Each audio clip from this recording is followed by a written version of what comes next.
Have you ever thought about putting your really old writing on the internet? Don't.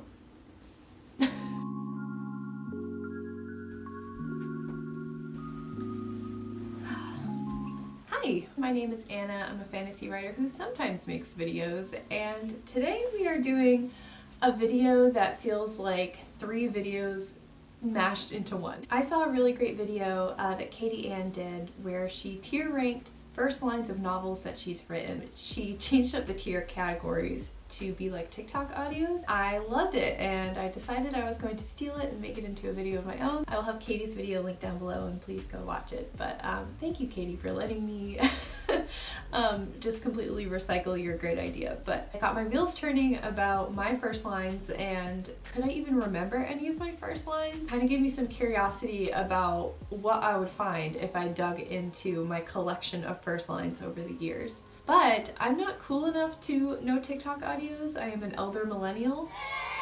So we had to pick some new categories, and I was thinking to myself, what do I know well enough? What can we just, rag on with a little bit of love today? And that was early 2000s fashion. I was in middle school and early high school in the early 2000s, so these were the years where, as middle schoolers, we were just starting to make our own fashion choices, and it led to a lot of horrible things. So I have a lot of nostalgia for these categories that we're going to be putting my first lines in.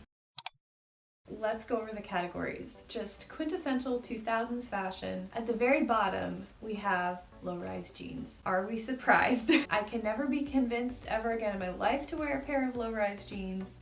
Just know. If a book goes into this category, this line lives a trash existence. Thank you, goodbye. I do not want to see you again. Second from the bottom is skirts over pants. I specifically remember going to middle school one day with like a pleated skirt on and jeans on underneath. Everyone was doing it. It wasn't just me being weird. We all had this thought in our heads saying, what if I just put pants on under this skirt? Apparently, it was a trend much loved by Ashley Tisdale, so it can't be, complete trash. If a line goes in this category, it is, you really thought you had something there. Because, boy, when we came to school with our skirt over our pants, we really thought we were onto something. We were not. Okay, our middle category. Not the best, not the worst. Camis over shirts. And this is a category that we will put lines that, with some improvement, could be workable. There are some looks from the early 2000s with some really horrendous camis over some really horrendous shirts. But this is a trend that's coming back in a much more minimal way, and it can actually look very classy. Maybe there's a little nugget of something in there that, if it was done better, maybe had some potential. Our second from the top category is fit and flare jeans. They are such a product of their time, but heck it if they're not comfortable and very flattering. I thought that I would never catch myself wearing flare jeans again. I thought I would be a skinny jeans bitch. I think we're all kind of realizing skinny jeans are uncomfortable as heck. I thrifted a pair of fit and flare jeans. You can't see. So I'm embracing this trend again. That was fit and flare jeans. You're fine, you can stay. And the very tippity top of the tier ranking chart, the best that I could do was swoosh hair. I don't know what to call this. In all of my Googling, I couldn't really find if we have a term for this. There is a very specific men's hairstyle I'm thinking of that every boy in 6th grade through 10th grade had. And it was just, this is the top. This is swoosh hair, iconic. I probably have a crush on you.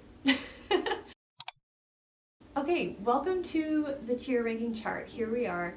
I have made some book covers for all of the book/stories that we're going to talk about today. It's kind of nice to honor my old stories, my really old stuff. I think I was maybe like 10 or 11 when I was writing this story. Oh god. So this story is this one here down at the bottom, titled Dog Days. And I think as you'll learn as we go through, Titles have never been my strong suit. Even when I had pieces in college that were complete, I changed the title several times, and every time I would submit it to a lit mag, I would end up changing the title. One-word titles were kind of it, and they never got anything better than that. So sorry for the titles. Hopefully the pretty pictures will make up for it. Oh god, we just have to dive on in and stop procrastinating. Here's the first line for Dog Days. It was these kinds of days that Ada had come to hate. The dog days of summer when the sticky humidity hung over you and weighed each breath. Where it was shorts and spaghetti straps or die.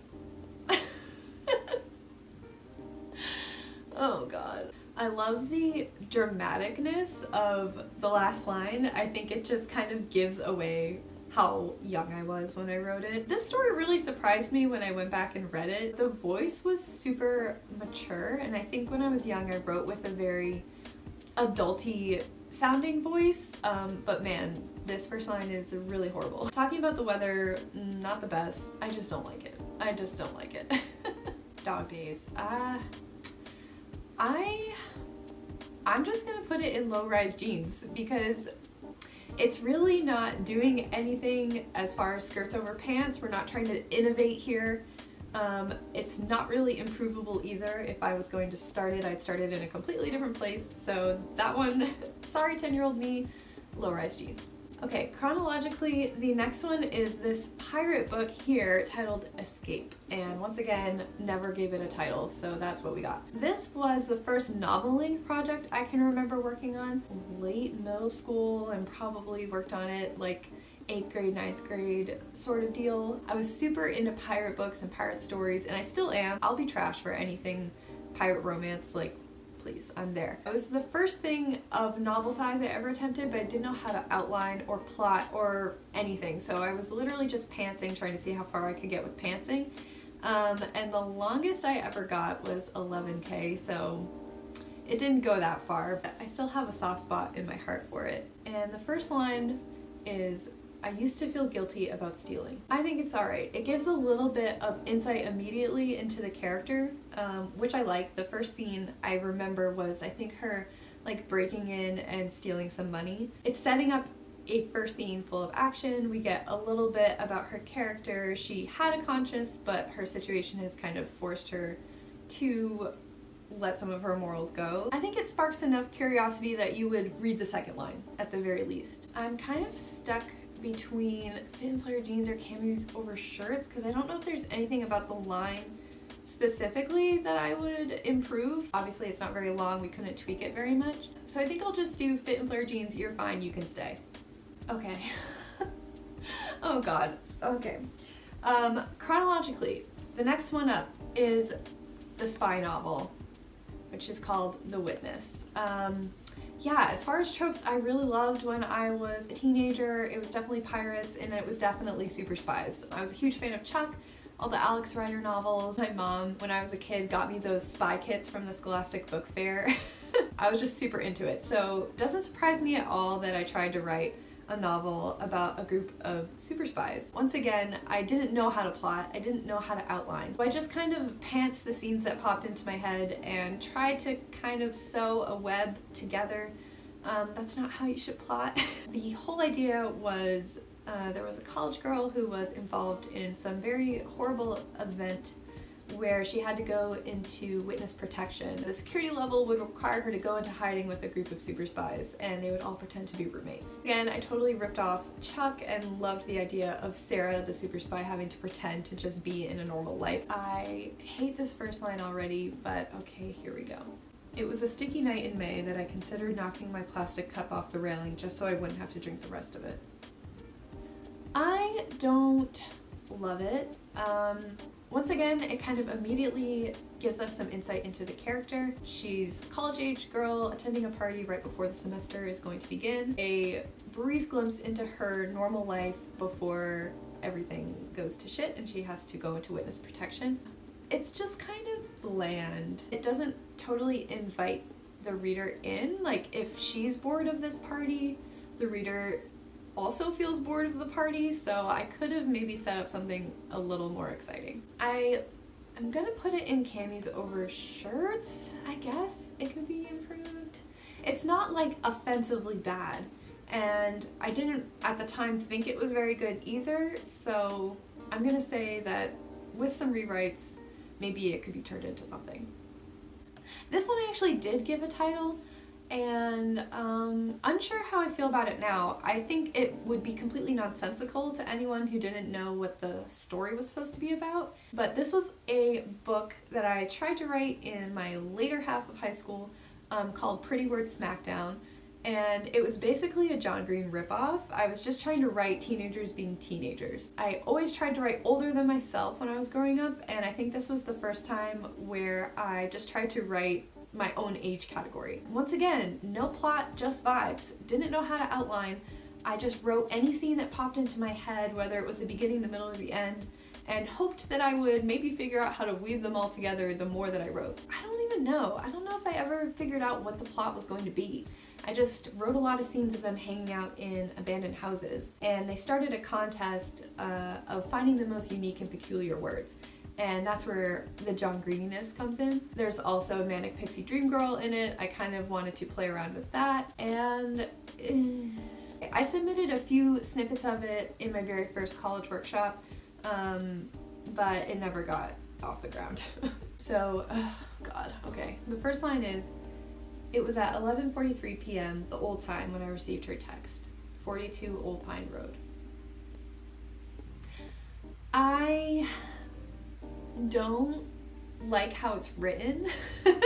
Immediately, I'm gonna put it into camis over shirts because I like the idea of him getting a text out of the blue and thinking, oh, we're doing it again. And there's some setup behind this that doesn't get communicated in the way that I wrote that line. The group had maybe fallen apart a little bit, and they hadn't had one of these like middle of the night meetups in a while. The main character didn't have a lot else going on in his life, so when he receives the text, he gets that little like feeling of excitement, like it's happening again. But the way that I wrote that was very confusing.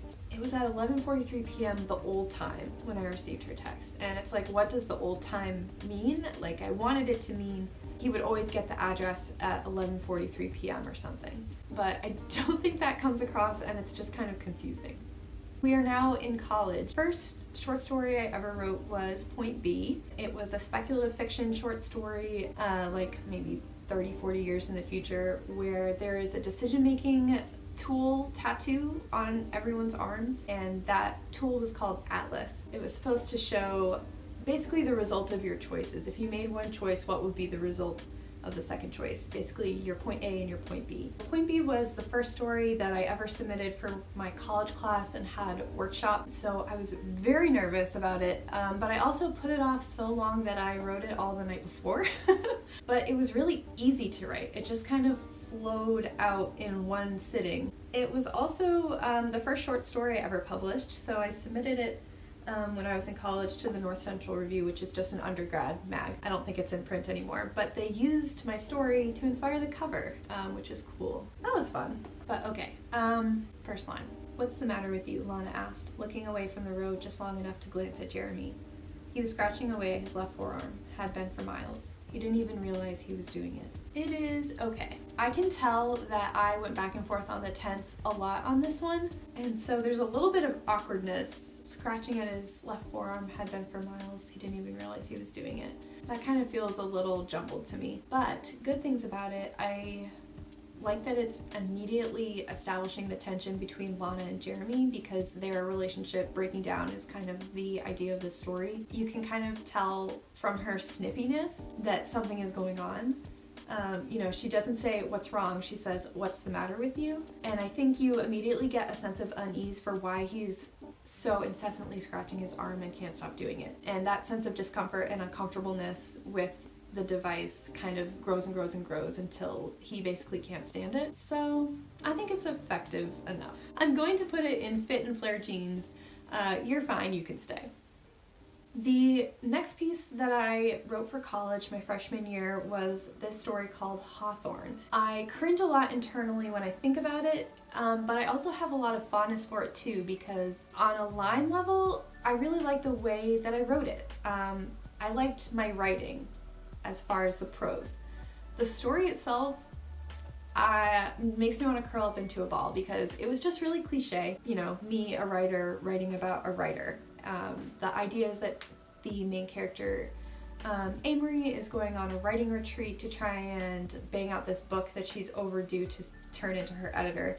But she's dealing with grief over the loss of her friend who had kind of had a really rocky relationship with addiction and therefore had had a really rocky relationship with her. The story is intercut with flashbacks, so you're going between present and past, kind of trying to understand why her creativity is at a standstill, why she feels like her life is at a standstill. And I cringe a lot thinking about my writing TA pointing out to me, like, it is very cliche to have your main character be a writer.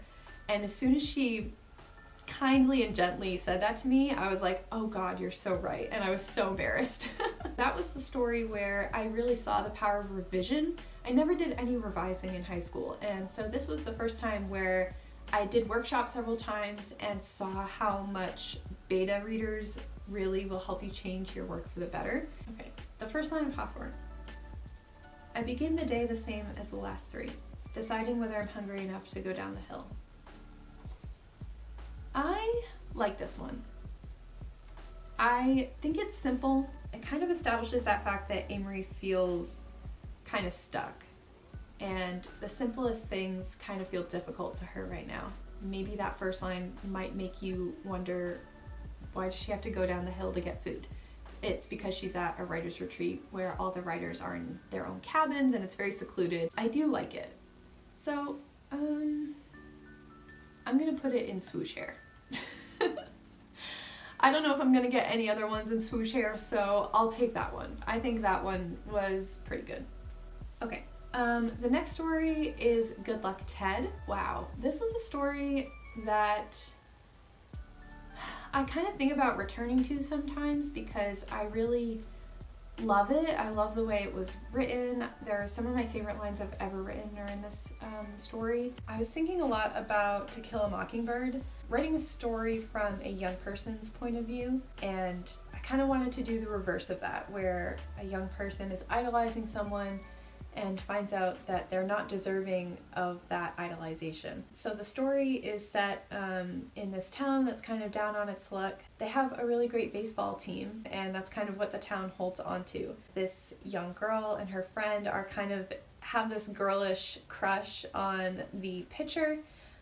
His name is Ted, and they decide to bury a good luck charm underneath the pitching mound to try and help him. Okay, first line of Ted. Every morning began with the sounds of my father leaving.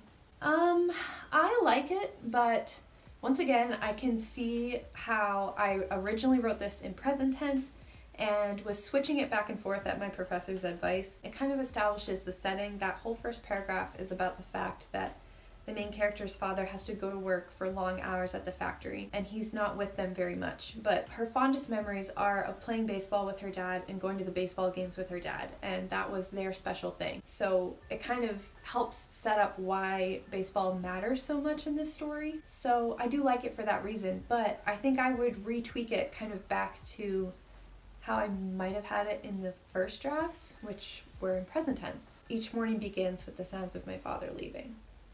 For some reason, I just like that better. I also don't love that it kind of starts with waking up. Not the best instinct to start with waking up in the morning. So I'm going to put it in camis over shirts because with some tweaking and reworking, I think maybe it would be a little bit better. Okay, so the next one is my sci-fi dystopia called Winger. So after I graduated from college, my writing brain was pretty broken. I couldn't write at all. I didn't write at all. I barely read. I was really burnt out, feeling very lost as far as my career, just trying to get my feet under me basically. And it wasn't until I think 2017 that I kind of hated how much I wasn't writing and wanted to fix it. And I did NaNoWriMo for the first time in several years again. I had been indoctrinated into a certain kind of writing in college. We weren't allowed to write anything genre in my program. So I could tell when I look back at all my college stuff that I really missed genre fiction, and a lot of my stuff was speculative fiction, so I was kind of sneaking in a little bit of sci-fi. sneaking in a little bit of magical realism, like in the Good Luck Ted story, where does the good luck charm actually work? We don't know. So in 2017, when I decided to try and write again, I went back and looked at this sci-fi story that I had worked on in high school, and it still had a little nugget of something that was shiny to me. I had no other ideas at the time, so I just went with it. And I did it for several years. I worked on this book. I wrote it for one NaNoWriMo and then rewrote it again for the next one. It was a broken book.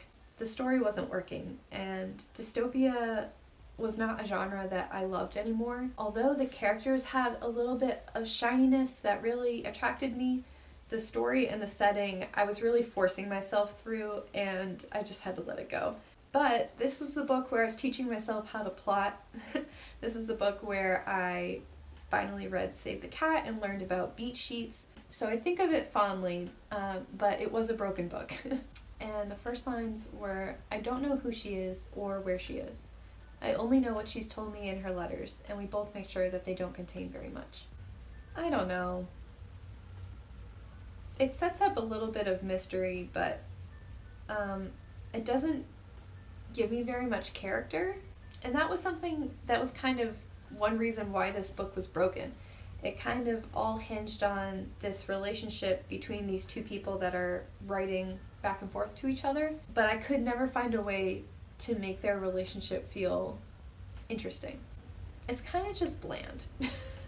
I think when I wrote it, I was really hoping that this would be a prologue that would really pull people in. That idea that some two characters were writing letters back and forth to each other, but you didn't know who. But I think this one just goes in skirts over pants. We thought we really had something there, but it was hollow, and that relationship between the characters never really got to be interesting.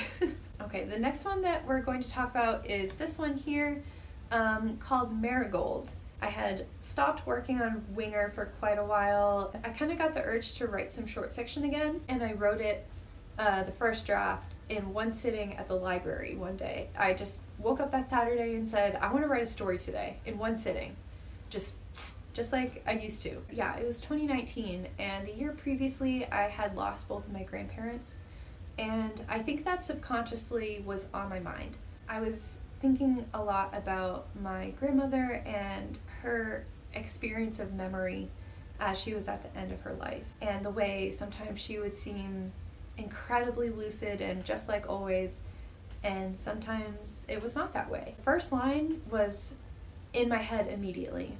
I had that line floating in my head for several weeks. First lines are really hard for me. I don't like them. They're not my first instinct. They're not usually the first thing that I think of. I love writing the last lines in paragraphs. The first lines, not my strong suit. So to have the experience where the first line was the first thing that came to me was really exciting. And the first line is, Marigold couldn't remember which of her plants were real and which ones were fake. This one, I don't think I would change anything about it. I think it kind of sets up what the whole story is going to be about. It kind of gives it this bit of whimsy, and this is a story that has a little bit of a magical realism lean to it, so I think it kind of sets up that what is real and what is unreal sense. So yeah, I'm gonna put this one in swoosh hair because with my first line weakness, I think this one was pretty good. And okay, the next one is the fantasy novel that I am working on at this very moment. I've been working on it for, I've already been working on it for like 3 years now. The draft was kind of born out of that old sci-fi novel, which is kind of funny because it's an elemental fantasy, but when I put that sci-fi book down, I kind of wasn't ready to let go of the two main characters, and so I picked them up, took them out of the sci-fi dystopia setting that was becoming no fun to me, and put them in a fantasy setting. I wrote a prologue for this story, so the first line has changed. It's from a different point of view. It's from my villain's point of view. But I'll tell you right now, I don't like it.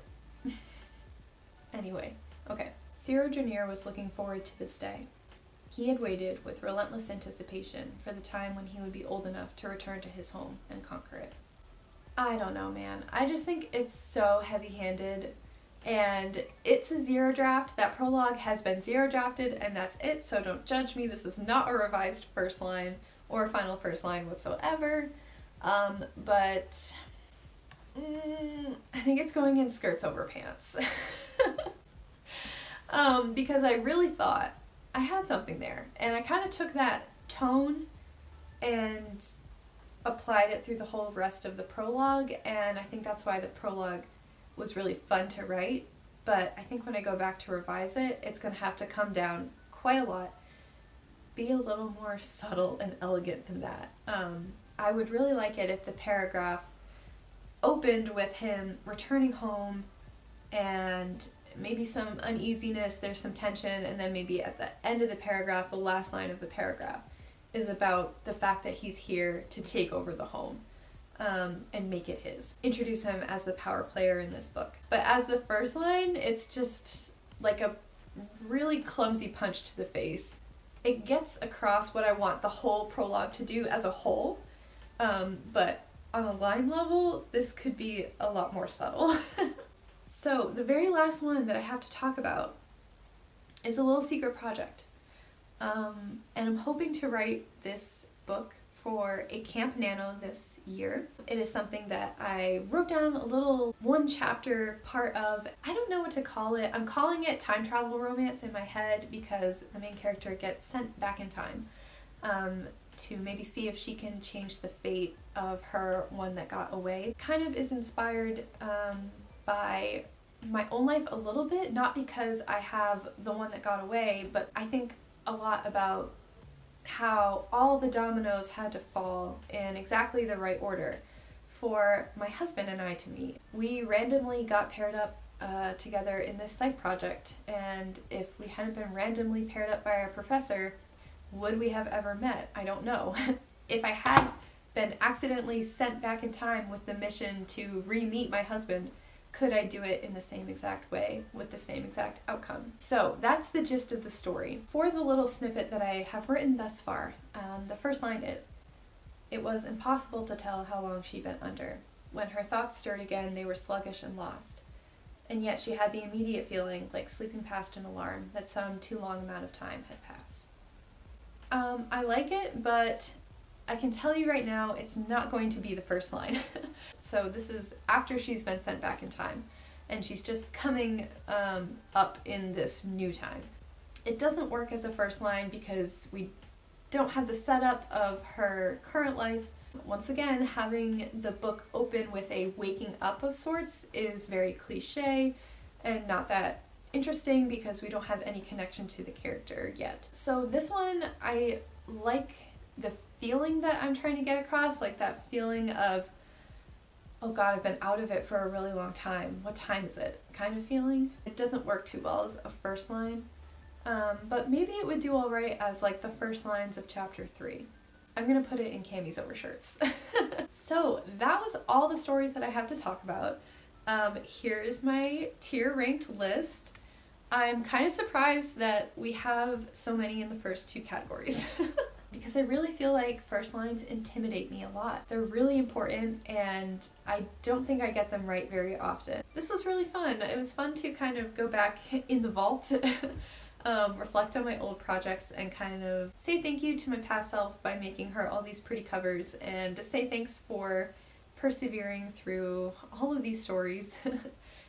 Even when they didn't really go anywhere. Even though it feels like I'm not very prolific and I haven't written as much as some other people have or finished as many things as other people have, I have been doing this for a long time. That was kind of nice to remember. So yeah, if you feel like doing this video, I would love to watch it. I would love to know what your categories are and all about your writing history. The sun is fully going down, so I think I have to wrap up this video. But thanks for watching, and I'll see you in the next one. Bye!